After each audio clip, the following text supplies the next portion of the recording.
Warner Valley in southwest Utah features breathtaking deserts and red rock canyons as far as the eye can see. We're kind of a high desert. We go from a desert climate clear to 10,000-foot peak. Lots of cliffs, lots of rock. We live in about the most beautiful place in the world, but it's a very harsh terrain. Eric Tunbridge and his family live in St. George, Utah. It's a great place to raise a family. Incredible outdoor environment. Big outdoors person, so I like that a lot. Eric's very adventurous. He loves to ride his dirt bike. He has no fear. In February of 2023, Eric and a friend loaded up their bikes to go riding in Warner Valley. The morning of the ride, we decided to go to one of our favorite trails that we go on regularly, and it's got quite a few technical areas in it. About an hour and a half into the ride, Eric and his friend ended up on top of a narrow canyon trail. There's only about 2 or 3 spots along this trail that gets directly right up to the edge. I mean, it's a matter of inches away from the edge of the cliff. It's a thrill. After a morning of dirt biking, Eric Tunbridge and his friend were almost at the end of the trail when suddenly he tumbled 150 feet off the edge of a cliff. He was badly injured, but neither Eric nor his friend had cell phone service to call for help. Luckily, Eric's phone was equipped with a satellite SOS system that alerted first responders of the accident. There is a bike crash and somebody possibly fell off the cliff. We're kind of fun right now. Our high angle and EMS teams and my east ground team respond to it. Motorcycle crash, possibly fell off the cliff. You see the cliffs right there? And at that point, search and rescue got called, Life Flight got called. Life Flight helicopters carry cutting-edge medical equipment that can be flown directly to a person trapped in a remote area. From the time we got the call to the time we were overhead was less than 15 minutes. And as we arrived, I saw 2 gentlemen on the side of a scree-type mountain with a pretty big cliff up above them. He's alive. He's right here. As we got closer and closer and really saw how far he fell, we were preparing for the absolute worst. With the cliff being up above, I didn't think the medical crew would be able to get down to the victim. So we opted to land below the victim, and the crew had to hike up this scree hill, maybe a quarter of a mile from where we landed. Landing below meant that we had to pack all of our equipment and medical supplies up a pretty rocky cliff face.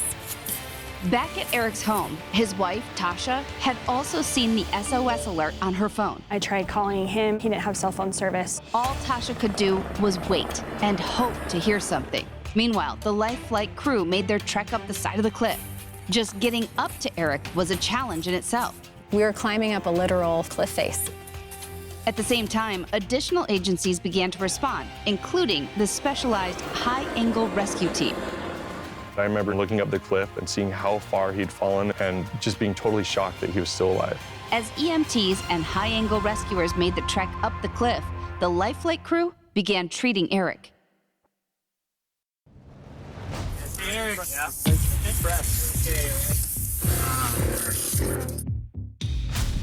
try not to move as next as possible. Immediately, we tried to do spinal immobilization. We give blood because having a low blood pressure and not enough blood volume is going to kill you. The Life Flight crew were doing everything they could to get Eric stabilized. Now, the high-angle crew had to figure out a way to get him down the mountain. This is not a great terrain. We were concerned that maybe he could deteriorate because nobody just falls off a cliff and lives to tell the tale very often. And so knowing that he had a head injury, we were suspecting some other problems internally. Those problems included a collapsed lung. So first responders decided to fill the lung by performing a needle decompression through his chest. Now it was time to try to bring the stabilized but highly fragile patient off the mountain. Guys ready? 1, 2, 3. Okay, we're gonna pass down. Yep, got the head. Okay, I got it. Coming behind you. Dirt sliding down off the hill, just trying to get your footing and trying to keep him safe too. There were actually several times on the way down the mountain that he stopped breathing. We got oxygen up there. Rescuers used a device called a bag valve mask to pump air into Eric's lungs as they navigated their way down the cliff. You good? Yep. All right, going down. It took the combined effort of many different agencies and a lot of strong guys to carry him safely down the mountain. Drop right here, we'll pass. Rockstar job, you guys. So much. We're at the hospital, okay? 1, 2, 3. These first responders put their own lives at risk to get Eric to the hospital. Now it was time to let the team of doctors at St. George Regional take over. With Eric, we spent a lot of time with him. We've put a lot of effort into getting him off the side of this mountain, and then we take him to the hospital, and now the doctors get to do everything there. You kind of say goodbye, which is rough because you care so much and you're investing so much in that person, and you want to know that they're going to be okay. By now, Eric's riding buddy was able to make contact with his wife and children. Eric Tunbridge had survived an almost deadly fall down a rocky cliff. You guys ready? 1, 2, 3. After a 90-minute trek down the side of the mountain, he was taken to the ICU. No one was sure just how serious his injuries were or if he would even survive. We didn't have definitive answers on what all of his injuries were. So when I first got there, my biggest concern, aside from him living, is if he could feel his feet.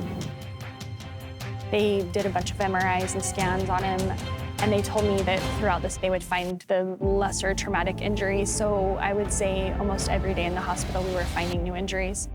I kind of didn't really feel any pain, but I couldn't really move. So I realized really quickly that there was probably some more serious damage.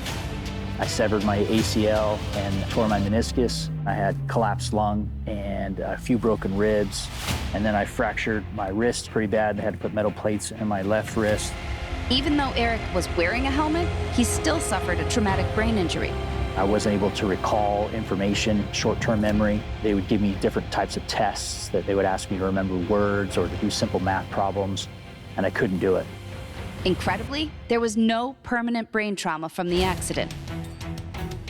Without question, Eric's survival and recovery were thanks to his helmet and protective gear. One of the biggest learning lessons, obviously, was being prepared. Every time we go out riding, we know that there's an inherent risk, and we accept that risk. But honestly, I don't think that I would be here today if I didn't have the right safety protective gear on me, in addition to the Lifelike crew and the first responders. On this day, Eric and his family had the honor of thanking them personally. Sheldon Yellen of our sponsor, Belfour Property Restoration, arranged for them to meet for the first time since the accident.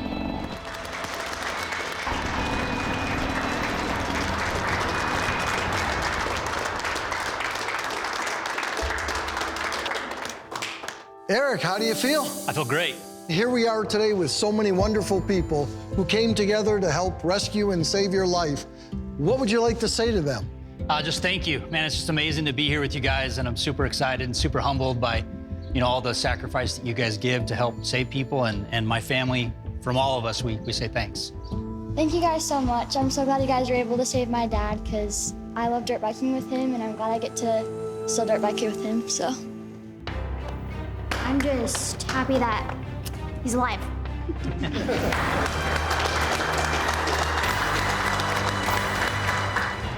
I'm incredibly grateful. Because of you, he's standing here, and we're together as a family because you guys were willing to go out and help him. So thank you. Let's have some great days ahead, and let's go thank some of these wonderful people over here. Thank you very much. Yeah, thank you. Nice to meet you guys. Put some faces. Nice. Thank you very much. Yeah, glad you're all right. Yeah, thank you. What an amazing sight to see. So many agencies coming together, so many people pulling together, standing in the presence of the guy they rescued, all together again, feeling a sense of pride and accomplishment. It's a wonderful end to a story. Just having that opportunity to take some time out of my life and come to them and say, hey, what you've done has just had an incredible impact on my life, and I'm so grateful.